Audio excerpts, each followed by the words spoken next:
Sinabi ho ni Lacson dito ho sa kanyang press con na di umano daw ay nakikipag-ugnayan sa kanya yung parang talagang may-ari ng bahay na yon na kakuntsaba di umano. Ibig sabihin si Romualdez through Diskaya ay bumili ng bahay doon sa tao na yon na kung saan ay gusto daw kausapin si Lacson at magsabi ng mga katotohanan. Ako po. Ngunit alam nyo naman, marami na po ang nagdududa kay Lacson dahil nga naman ito yung si Lacson na mahilig magsalita na nauuna muna yung bibig bago yung talagang tunay na impormasyon. Tulad ngayon, naglabas na naman siya. Kasi nangyari ho ito nung mga panahon na iniimbestigahan po sila Zaldico, iniimbestigahan yung flood control. Na alala nyo noon, meron siyang sinasabing, oo, meron niyang video na pumunta dito si Diskaya para tapos dumiretso doon sa isang di umanong senador na eventually nasunog siya. Bakit? Kakampi niya kasi yung senador eh. Di ba? Hindi pala po, correction, hindi po si Diskaya, yung isang contractor na na-involve din di umano sa flood control project. So ibig sabihin, eto si Lacson, bago ito mag-research o talagang bago muna niya makausap kung sino man yung tao na yon, ay nagbibigay kagad ng impormasyon sa media. Kasi nga po, ito si Lacson, mahilig ho ito magpamedya. Bida-bida ho ito eh. Kaya nga nagagalit siya o may payo siya dun sa isa.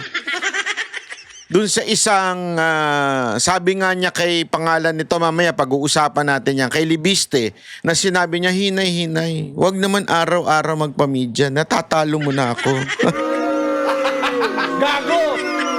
Kasi alam natin na ganyan ang karakas po ni Lacson eh. Yung ang hilig niyang pumapel, ang hilig niyang bumida-bida na mga impormasyon na bago pa talaga makonclude, di ba? Dahil sa bago pa maimbestigahan, ay meron na siya kagad sinasabi. Kaya nagagalit sa kanya si Marcoleta, nagagalit sa kanya si Amy Marcos dahil nga sa mga ganitong estilo ni Lacson. Panoorin nyo ito, tingnan ninyo ha. Ako po, sabi ko naman sa inyo, tayo gusto natin makulong si Zaldico, gusto natin makulong si Romualdez. Pero yung mga ganitong bitawan ni Lacson, medyo, sabi ko nga, sana, bago ka nagsalita, pinaharap mo muna yung tao. Kasi mangyayari niyan, magkakaroon pa ng tsansa si Romualdez, kung totoo man, nakausapin yung tao para, di natin alam kung suhulan o di kaya para mabago yung kanyang testimony. Para bagang sinasabi mo na, meron magte-testify against you, ha? So, bahala ka na. Parang ganun ang dating eh. Di ba? Panoorin natin ito sinabi ni Lacson. We would like to clarify persistent reports that former Speaker Martin Romualdez had purchased a house and lot in a plush subdivision in Makati City using the Diskayas as front in the said sale. If verified to be true, this could possibly establish a direct connection between... Tingnan mo ha. Dinawin natin. Kasi sa mga balita, parang ganun na lumalabas. Pero ang problema dito, meron siyang if. Diba? Kung mapatunayan natin. So sa madaling salita, ang hilig kasi nito ni Lacson maglabas ng quote-unquote sikreto, yung para bagang tinitrigger niya yung tao na maging, para ho itong vlogger eh. para maging curious, para nakiklickbait siya. Bagamat ba sa mga vlogger, di ba, nakiklickbait yung mga vlogger. O di kaya nagbibigay ng title o thumbnail na tipong mapapatanong ka, ay, totoo ba yan? Ay, ito ba yan? Di ba? Parang ganun yun eh. Di ba? Ganun mang akit ng sa mga video eh. Di ba? Parang ginagaya ni Lacson. Magbibigay siya ngayon ng teaser. Sasabihin niya, ito, Titignan natin kung totoo ba na meron talagang connection si Romualdez dito kay Diskaya dahil meron daw di umanong binili. Tingnan mo if mapatunayan. Sa akin wala akong problema dyan. O go yan. Ang akin lang, sana hindi mo muna sinabi. Bakit? Panoorin nyo to. Between the former speaker and the Discayas. In this regard, we may invite the former owner of the property to shed light. May we invite, akala ko pa naman, former Speaker Romualdez. Gago! Former owner. So dito, hindi pa pala niya kausap. Hindi pa pala niya, para baga meron lang chumismis sa kanya, alam mo naman si Lacson, chismosa. Gusto niya parang merong, oh. Alam mo ba, mahilig din ito sa puting ahas. Tapos, ngayon, sasabihin niya, parang gusto, iimbitahan namin yung owner. Alam mo, kung ikaw ay mababaw na tao, para kang matutuwa ka kagad kasi, tingnan mo na. Oo, pero ang problema ko dito, hindi pa pala confirm niya doon sa may-ari. Iimbitahan pa lang niya. Hindi niya pa nakakausap. Meron lang isang bumulong sa kanya. Bakit mo nilabas kagad? Di mapipreempt yung steps mo. Sabi nga, alam mo, pagdating sa mga prinsipyo, pagdating sa negosyo, kung saan man, lagi mong tatandaan, huwag mong ibubulgar ang iyong sikreto patungkol sa paano maging success yung business mo na yan. Kung anong gagawin mo sa marketing, hindi mo ibubulgar. Gagawin mo na lang, then you would explain. Or after a while na naging successful yung mga ginawa mo, doon mo siya ipapaliwanag.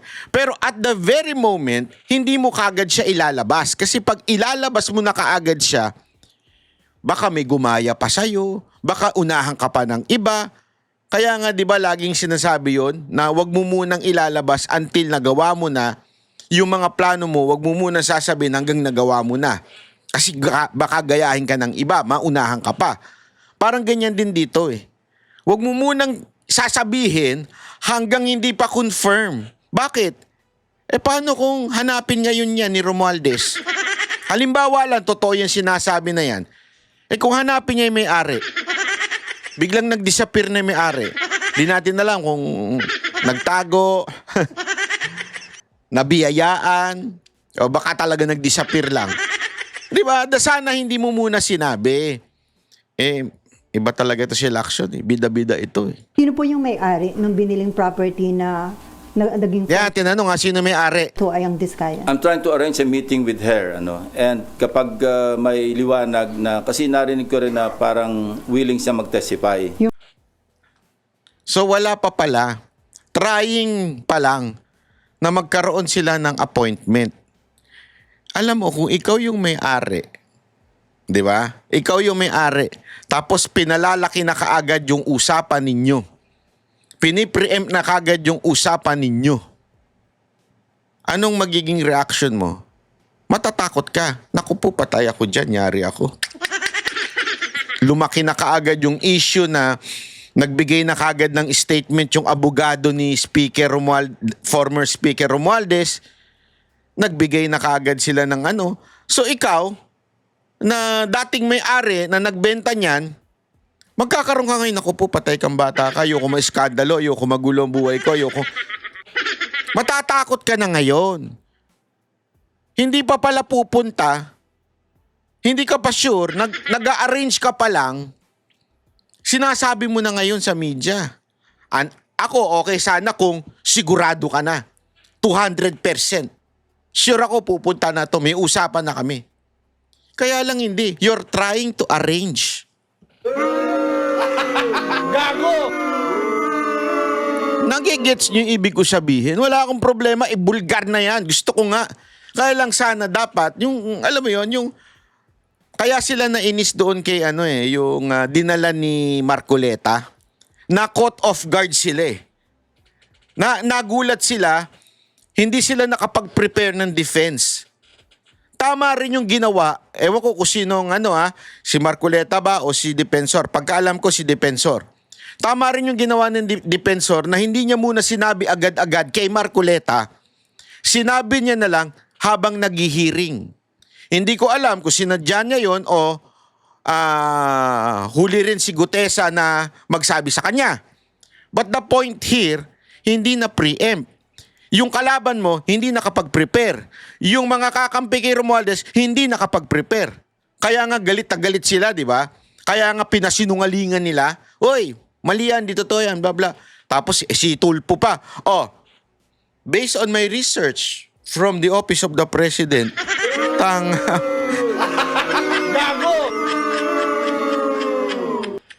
isipin nyo yan doon pala mapapatunayan nyo na nagbabantay ang OP, tas biglang sinalag. Biglang sinalag to si ang problema, nung pagkita doon sa record niya, totoo. Di ba? Hindi katulad doon sa record na kesyo umaamin o kesyo merong whistleblower daw against VP Sara Duterte na yung background napaka-shady. Ang inan niyan, naging PSG kagad from kung ano-ano lang. Tapos tandaan nyo kriminal pa yun. Nahatulan yun, nakulong yun. Napaka-shady. Etong pinresinta ni Marcoleta, biglaan. Nagulat ngayon ng taong bayan. Ito si Lacson. Hindi ko alam, hindi mapigilan ng bibig niya eh. Kaya ka nachichismis eh. Kaya nagagalit siya si Senator Amy, kaya tuloy ka pinipitik eh. Ang bilis mo magsalita eh. Ang bilis mo dumaldal eh. Di ba? Kahapon pa to itong video na to. Di nagkaroon ng pagkakataon, kausapin yun ni Romualdez. Baka naman sinasadya mo, Lacson. Hindi kaya? Baka naman talagang pinoprotekta mo si Romualdez. Gago! Malalaman natin sa ending ng interview na ito. May-ari, sir. Yung may-ari, yung dating may-ari. Para talagang at least pwede nating paghanapan o magsimula ng investigasyon tungkol sa direct connection o direct link between the Discayas and the former speaker. Ako, I have a fearless forecast. Hindi, ito, ako, sa tingin ko, fearless forecast lang naman to eh. Babawi. Kakabig ito. Etong issue na to, biglang kakabig. Pain lang to. Tapos, biglang sasabihin ni Lacson, we did our part and we did the research, we investigated, and there is no direct link from the Discaya and Romualdez. Gago! Yung ganyang style ni Lacson, amoy na amoy ko na. Sa tingin ko, gano'n na magiging, I hope I'm wrong. And I really hope na mali ako para humarap talaga yung may-ari. Pero yun na kagad ang naaamoy ko eh. Ano sa tingin ninyo? Comment naman kayo dyan habang pinanonood nyo to. At baka naman pwede na rin kayo mag-subscribe. At saka i-click yung notification bell. At kung gusto ninyo, suporta ng si Banatbay, ayan, magpa-member na rin kayo. Mag-attend na ho this coming Monday, yung may-ari ng property. Sinasabi ko, nag-arrange ako ng meeting sa kanya. At tinan nyo, hindi pa talaga. Nag-arrange pa lang ng meeting. Hindi pa a-attend. Hindi pa sure na a-attend. Nag-arrange pa ng meeting. Ibig sabihin, wala pa talagang arrangement. Wala pang appointment. Mag-arrange pa lang. Bakit mo dinaldal? Hindi ko magets. Talagang chismosa ka lang ba?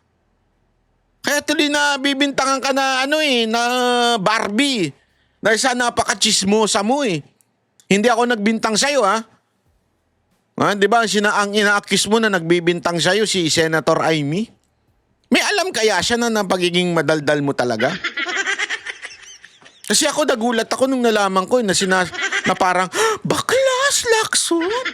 Nagulat ako ng ganun. Hindi totoo Hindi tayo siya nag-ano, pero naku po. Kung sasang-ayon siya na mag-attend, papadala namin siya ng invitation. Sino po yung source ng information na... Marami. Marami nagsasabi niyan. So ito na po yung pwede Marami nagsasabi niyan. So walang particular na tao, para bagang chismisan lang. May chismis na ganito, may chuchu na ganyan. May alam mo, lakson ganyan. Tapos, ikaw naman si Chismoso. Alam mo yung ano, sa mga magbabarkada, nag-usap si Aida, tsaka si Lorna, sabi ni Aida. Aida, sabi niya, Lorna, meron akong problema sa buhay ko eh. Kasi ganito, yung driver namin eh. Naakit ako eh, nagtsuktsakan kami. Pero huwag mong kikwento sa iba. Atin-atin lang to. Sabi naman ni Lorna, sige, huwag ka mag-alala. Hindi ko ikikwento sa iba. Tapos si Lorna naman, siyempre, nakipag-chikahan naman, nakipag-chismisa naman doon. Kay Fe. Kilala niyo si Fe? Aida, Lorna at si Fe. Lumapit naman siya kay Fe. Uy, Fe, meron ko sasabihin sa'yo, pero wag mong sasabihin. Sikreto lang natin to. Sikreto lang natin to kung sasabihin. Napaka-secret natin to. Alam mo ba, si Aida, binengbang yung driver niya. Sikreto lang natin to, wag mong sasabihin sa iba. Harang ganyan di ba? Tapos si Fe naman. Lumapit kay Aura. Sino naman si Aura? Lumapit kay Aura. Aura, meron ko sa'yo sasabihin na kwentuhan lang natin to kasi para ipag-pray natin si... May ganyan pa minsan eh. Gagamitin pa Diyos eh. Di ba? Ipag-pray natin si Lorna. Ay, si Aida pala, si Aida. Ipag-pray natin si Aida. Bakit? Kasi nangangalun niya. Binaingbang yung driver niya. Pero sikreto lang natin to. Tayo-tayo lang to, para... Hanggang kumalat na. Parang ganyan yung nangyari. Di ba? Binulungan si Lacson. Uy, alam mo ba, Lacson, meron ako impormasyon, na si Romualdez bumili ng bahay through Diskaya sa isang tao. Pero muna sabihin sa iba, atin-atin lang muna to. Tapos biglang tawagin niya yung chief of staff niya. Magpa-press con ka dyan. Gago! Ay nako, Lacson, amoy na amoy kita. maging direct link at baka yung hindi simula, para may pagsimulan yung kung sino man yung gusto mag-imbestiga. Against former Speaker Romualdez. Not necessarily against, but to shed light. Next. Tingnan nyo dito, dumedepensa na siya. Is it against former Romualdez? Which is, it's supposed to be against. Di ba? It's supposed to be against. Kasi kung ikaw bumili ka ng bahay na mamahalin sa Makati, dumaan kay Diskaya, ibig sabihin, merong kinaugnayan si Diskaya, si Diskaya nakakulong na. Ibig sabihin, may kinaugnayan si Romualdez kay Diskaya. So dapat, parang akusado rin si Romualdez. Pero anong sabi ni Lacson? It's just to shed light. Bakit ganun ang connection? Para pagkatiwalaan mo yung isang kontraktor na nasa sangkot sa, sinabi ko na to, 207.5 billion pesos na kontrata mula 2016 hanggang 2025. Napakalaki. So Sir, kung merong connection, dapat na maliwanagan natin kung bakit ganun kalakas ang tiwala para ipagkatiwala mo yung pagbili ng isang house and lot sa isang subdivision, sigat na subdivision sa Makati City. at magkano po yung amount nung... Name your price yung usapan. Gusto natin maliwanagan kung magkano talaga nagkabentahan. Name your price ang usapan pero magkano talaga. Hindi niya nga alam. Di pa niya nakakausap yung may-ari. Ito ang example ng content creator na nagki-clickbait. Para kasi mas magandang pakinggan yun eh. Ang tawag nyo dyan, talagang ano yan eh. Para magkaroon ka ng news. Ay, name your price. Parang ganun ang dating. Nang-iintriga ka ngayon, di ba? Iintrigahin mo yung issue para ikaw ibalita. Sanay si Lacson dyan eh. Yung mangiintriga siya, bibitaw siya ng mga salita. Di ba? Meron siya sinabi. Di ba? Tulad na nga sinabi niya na may pumasok, na may CCTV kami, may video kami na isang kontraktor pumunta sa senador. Parang, wow! Dahil dyan, ibabalita ka namin. Parang ganun eh. So, ito na naman yung, ang sabi daw, is name your price. Intrigera ka! Intrigera kang... Hindi po invited si former Speaker Romualdez. As I said, pagdating sa counterpart namin sa House, mayroong parliamentary courtesy na umiiral. At Yan na naman yung kalokohan nila eh. Ang laki na ng issue na ito, bakit hindi nila imbitahan? Ang palusot, palagi, may parliamentary, parliamentary courtesy, bla bla bla. Sinabi na nga ni Lacson, di ba? Bakit sila, yung ibang mga congressman, as a matter of fact, narinig ko pa nga naiimbitahan si, sa isang news, narinig ko ito, naiimbitahan si Lebiste. Oh, pareho lang naman silang congressman ngayon bakit iba ang treatment pag si Romualdez, iba ang treatment pagkakalaban? Iimbitahan na. Again hindi ko sinabing isubpina, iimbitahan lang kasi parliamentary courtesy nga eh. Bakit hindi nyo gawing imbitahan? Bakit hindi nyo gawing imbitahan lang? Kung ano ngayon kung tumanggi? Importante, inimbitahan nyo. Si Tiangco na imbitahan ninyo. Si Libiste, di ba? Narinig ko, iniimbitahan din. Bakit? Eto si Romualdez, nga. Hindi lang namin silang imbitahan, hindi pwedeng pilitin through the House Speaker. Pero kung ayaw nilang mag-attend, wala rin kaming magagawa. Kasi ganun din ang dapat na tratong ginagawa nila sa amin dahil nga sa umiiral na interparliamentary courtesy. Naku po, alam mo, hindi pa pwede yung ganyan eh. Sa totoo lang hindi pa pwede yung ganyan na parliamentary courtesy. Billion po, trillion nga eh. 'Di ba? Narinig ko pa nga sa ICI nung bago sila magkawatak-watak. Trillion na yung nawala, yung flood control project na yan, yung ghost flood control. 'Di ba? Trillion. Iisipin mo pa yung courtesy? Dapat nga sa totoo lang, imbitahan niyo yan para mapuwersang umattend. Bakit parang takot na takot kayo kay Romualdez? Hindi, totoo lang Gago! Ang dating tuloy Lacson sa mga netizen, booking ka. Na pinoprotektahan mo talaga itong Romualdez na ito. Diba? Tingnan nyo pa itong balita na to tungkol kay Libiste Hinay-hinay lang. Ito ang payo ni Senador Panfilo Lacson kay Batangas 1st District Representative Leandro Legarda Leviste. Ayon kay Senator Ping, tingnan nyo yung approach Pagka sa kay Romualdez, ingat na ingat sila. Pero dito, pinayuhan niya pa na hinay-hinay lang. Wag araw-araw ang pamidya. Nako, inggit. Inggit kasi mas marami nag-i-interview kay Libiste kaysa sa'yo.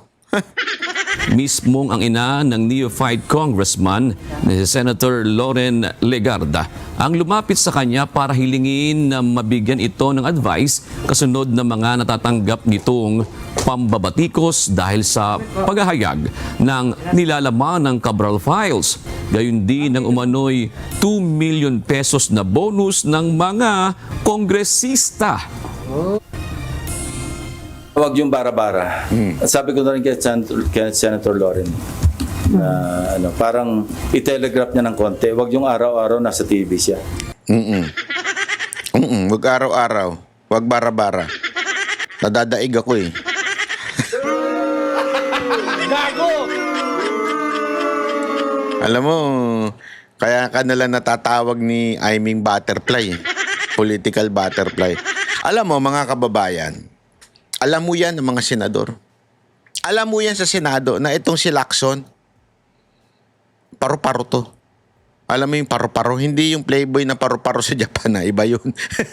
Iba tawag kasi sa mga playboy na hapon, paru-paro eh. Di ba, palipat-lipat. Ito, hindi mo pwedeng tawagin tong playboy. Baka paru-paro ito eh. Palipat-lipat ito. Pag iba nakaupo, nung panahon ni Duterte, sumisip-sip din to nun eh. Silang dalawa ni Soto eh. Bagay sila, kaya sila nagkakasundo eh. Pareho silang paru-paro eh. Ngayon, eto naman, sip-sip kay Marcos. Kung sino'y nakaupo, sumisip-sip yung mga yan. At yan ang kanilang, kung meron mang imahe, masasabi natin, itong dalawang ito, si Soto tsaka to si Lacson, yan. Yung pagiging paru-paro. Pagkading sa political affiliation. Lagi ho silang ganyan. Sanay na ang mga tao dyan eh. Sanay na yung Senado dyan eh. Kaya dito, ewan ko iba talaga eh. Nakatakda rin naman silang magkita ni Congressman Leviste bagamat wala pang katiyakan sa ngayon kung kailan. Ayun, may plano pa lang daw. Lahat na lang ng plano ni Lacson sinasabi niya, no? Alam mo, kung si Lito Lapid, kulang siya daldal. Ito si Lacson, nasosobrahan na. Di ba, kung si Lito Lapid hindi nagsasalita, hindi mo maaninag, hindi nga natin alam kung senador pa siya. Hindi natin alam kung humihinga pa. Hindi, humihinga naman. Ikaw naman, Banat Boy. Gago! Hindi, alam mo, magtataka ka talaga eh. Magtataka ka kung bakit ganito tong si Lacson. Yung karakas niya, hindi ko talaga magets. Di ba? May iba siyang may iba siyang estilo ng pagdating sa sa politika. Yung alam mo yung magpapa-excite, tas biglang kakabig. Napakailang beses niya nang ginawa yan. Yung kunwari may sasabihin siya na maganda, pasabog, para ikaw nag-aabang ka naman. Tas pagdating ng Blue Ribbon na hearing, wala naman. Di ba meron pa siya sinabi no na meron tayong surprise witness. Na sabi nga nung iba na baka daw si Zaldico yun. Kaya lang, during that time, naglabas ng video si Zaldico. Ang akin kasi, huwag ka nang dumaldal. Ilabas mo na lang. Dapat ang sagot, abangan nyo na lang. Abangan nyo na lang kung sino yung mga a-attend at sino yung Hindi yung magpapa-presscon ka. Remember, di naman requirement magpa-presscon sa kanila, pero pa-presscon siya ng pa-presscon. Kaya hindi ako naniniwala kasi sinasabi nilang paulit-ulit. Ni Soto tsaka ito si Lacson. Paulit-ulit nilang sinasabi na hindi na daw sila magtatakbo for national o parang bagang magre-retire na sila. Hindi ako naniniwala. Alam mo, etong panahon na ito, ang administrasyon ni Marcos o si BBM, naghahanap yan ng itatapat kay BP Sara Duterte. Basta ang mission nila, siraan ng BP Sara Duterte, ang mga Duterte, durugin ang mga Duterte through media, bayarang media, prostitute, bayarang vlogger, siraan ng mga Duterte. Yan ang kanilang goal. Pasinungalingan ng lahat ng ginawa ng Duterte. Utusan si Auntie Claire na bumanat sa mga Duterte. Ikunik lagi. Basta may masama, ikunik ang Duterte. Yun ang goal ni Auntie Claire eh. Tapos, ang pangalawa nilang mission, maghanap ng itatapat. Kaya ngayon, ang pumoporma, yung mga Romualdez. Sorry, hindi pala Romualdez. Wala nang kwenta si Romualdez. Talo na yan. Kahit kumandidato pa yan, baka negative 3 ang bumoto sa kanya. Ang pinagbubulong-bulungan ngayon ang mga Rimulya. It's either John Vic o si Boying. Pero I think it's more on John Vic. Kaya nga tinan mo out of nowhere biglang pumitik siya ng kung titingnan kung tatakbo sa 2028. Yeah, may ganun siyang Ibig sabihin, pinakikiramdaman niya. Oh. Kaya nga ngayon, panay ang pakyut, panay din ang press con. or si Lacson. Yan ang sinasabi ng iba na posible. Kasi si Soto mukhang wala talaga eh. Mukhang may edad na talaga eh. So mukhang si Lacson pa ang pumuporman tumakbong presidente. Ano sa tingin ninyo? Sa tingin ninyo, si Lacson ay tatakbong presidente yan? At malamang nagpapakit siya at gusto niyang maging administration. Alam mo, may tinanong ako, hindi ko na lang sasabihin ko sino. May tinanongan ako, napaka-importante nitong tinanongan ko. Sabi ko, isang senador, hindi ko na sasabihin ko sino. May tinanong ako, senador. Kwentuhan lang kami kung sino sa tingin niya ang tatakbong presidente. Sabi ko, ako humirit ako na sa tingin ko, si Lacson. Presidente para sa administrasyon. Sabi ko, kaya lang, sino pa ba ang gustong dumikit kay Marcos o sa administrasyon na -3 na? Alam mo, sabi niya sa akin, tama ka naman, -3 siya. Pero tandaan mo, kasi minus yun eh. Diba? Minus yun eh. Meron pa rin 20+% na hindi ganun kagalit kay Marcos. Tapos, yung daw makinarya na gagamitin ni Marcos. Plus, yung pera. Naku po, limpak-limpak na salapian. Plus, remember, nandyan si Comelec chairman. Gago! Oh, ito talaga from a real reliable source. So, ibig sabihin, yes, napakataas ni VP Sara Duterte, pero they can manipulate things. Sabi pa nga, matagal pa ang 2028. Diba? Kasi ito, what if yung plano nila kay VP Sara Duterte matupad? Diba? Ano yun? Ipakulong or i-guilty ng Sandigan Bayan through ombudsman. Tandaan ninyo, si Boying Rimulya was placed from the theory of Bendalo. Tandaan niyo yan.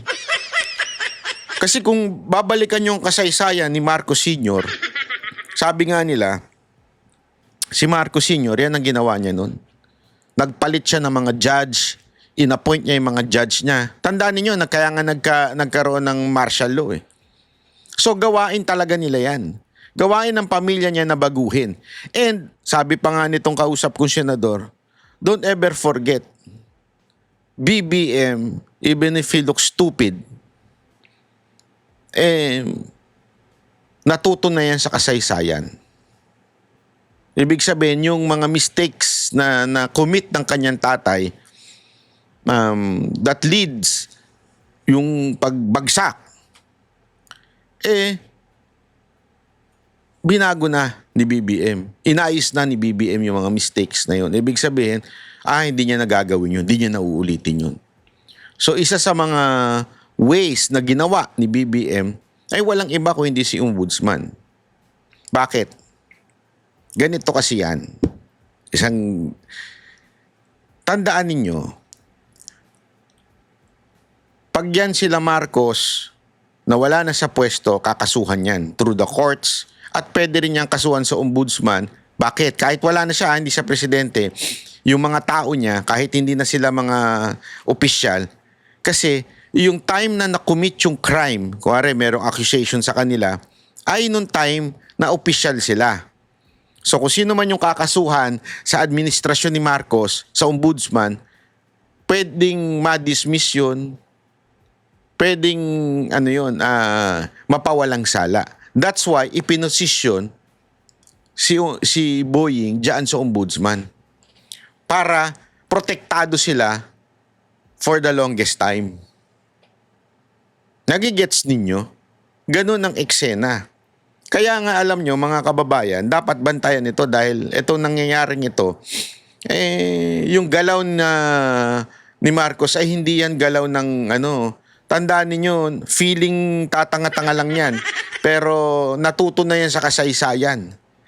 Kaya nga ang bilis niyang pabagsakin ng mga kalaban eh. Di ba? Ultimong mga dati, sino ba lumaban sa kanya? Simbahan. Sino ba lumaban sa mga Marcos? Media. Ay ngayon, anong katumbas nun? Social media. Kaya kita ninyo, di ba? Talagang lumarga ang bayad sa mga vlogger para lang proteksyonan sila. Yung mga patay gutom na vlogger. Yeah? Kaya nga alam nyo, nakakatakot dahil hindi natin alam.